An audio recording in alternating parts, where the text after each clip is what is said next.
Ce jour dédié pour la Refoua Shema de Rahma Bat Simcha. La dernière fois, on a parlé d'une des grandes figures de la génération passée, le père de Chaim Kanevsky, le Rav Yaakov Israel Kanevsky Zatzal, appelé le Stipler parce qu'il venait d'une ville qui s'appelait Stiplerhorn, quelque chose comme ça, en Russie. Et c'était un serviteur de Dieu extraordinaire. Il ne bougeait pas de la parole de la Torah, mais pas d'un iota.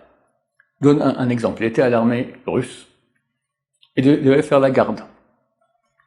Maintenant, on est en plein hiver en Russie, il fait moins 20, moins 30, quelque chose comme ça.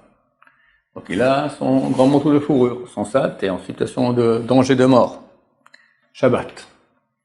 Il devait faire la garde Shabbat, et il transgressait l'interdit de quoi? De tenir le fusil, c'est peut-être des rabananes, des choses pareilles, mais pas plus que ça, sinon il se les égouillait, il faisait pas le minimum, donc Pikuach Nefesh, on peut. Vient un camarade qui prend son manteau comme ça pour s'amuser, le manteau du stapler, et le jette sur l'arbre. Va le chercher. Et il part. Maintenant, il est interdit de monter sur un arbre Shabbat. De peur que tu ailles y cueillir un fruit. On est en plein hiver. En Russie, l'arbre il est presque mort. Il y a de la neige dessus, il n'y a pas de fruits, il n'y a aucun risque. Même s'il veut, il ne peut pas. D'accord? Et il s'est dit, bon, j'ai le droit, pas parce que le décret de Chazal, il est même si l'arbre il est mort. Il ne faut pas différence entre arbre mort, arbre vivant, fruité ou pas fruité. Dans tous les cas, c'est interdit pour ne pas faire de différence.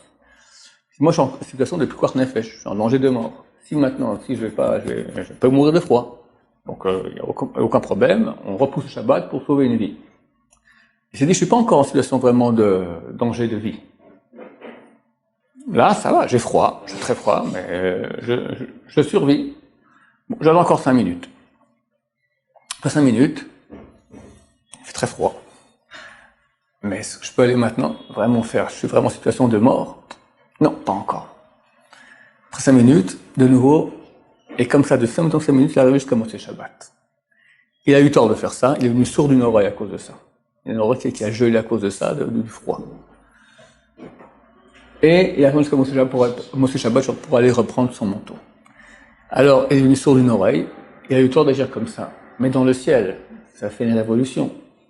Regardez comment quelqu'un, pour rien au monde, va transgresser un péché. Une fois, ça me rappelle, il était à Bnei Brak, et il passe Shabbat en 2 voitures, et il tombe. Et il tombe par terre, tac! Baruch Hashem, Baruch Hashem, Baruch Hashem. Je me suis pas retenu sur les voitures. Réflexion, tu tombes, tu te retiens. Il s'est retenu, et il est tombé par terre, complètement. Il a pu se retenir, pour pas toucher la voiture Shabbat. Alors que beaucoup de poskim m'autorisent. C'est des trucs pas normaux. Mais qui il est devenu? Il voyait tout. Les vivants, les morts. Je raconte des histoires sur les morts, les gens font, il est bien où il est, tout ça, mais il voyait tout. Un mot, il disait, comment arriver à des choses pareilles? Ne pas passer outre les mitzvot d'Hachem. Alors, arriver à son niveau, c'est pas notre niveau du tout. Mais à notre niveau, quand on a des épreuves, comprendre, c'est la parole de Dieu. Et on peut pas rigoler avec ça. Baruch Adonai, l'olam, amen, amen.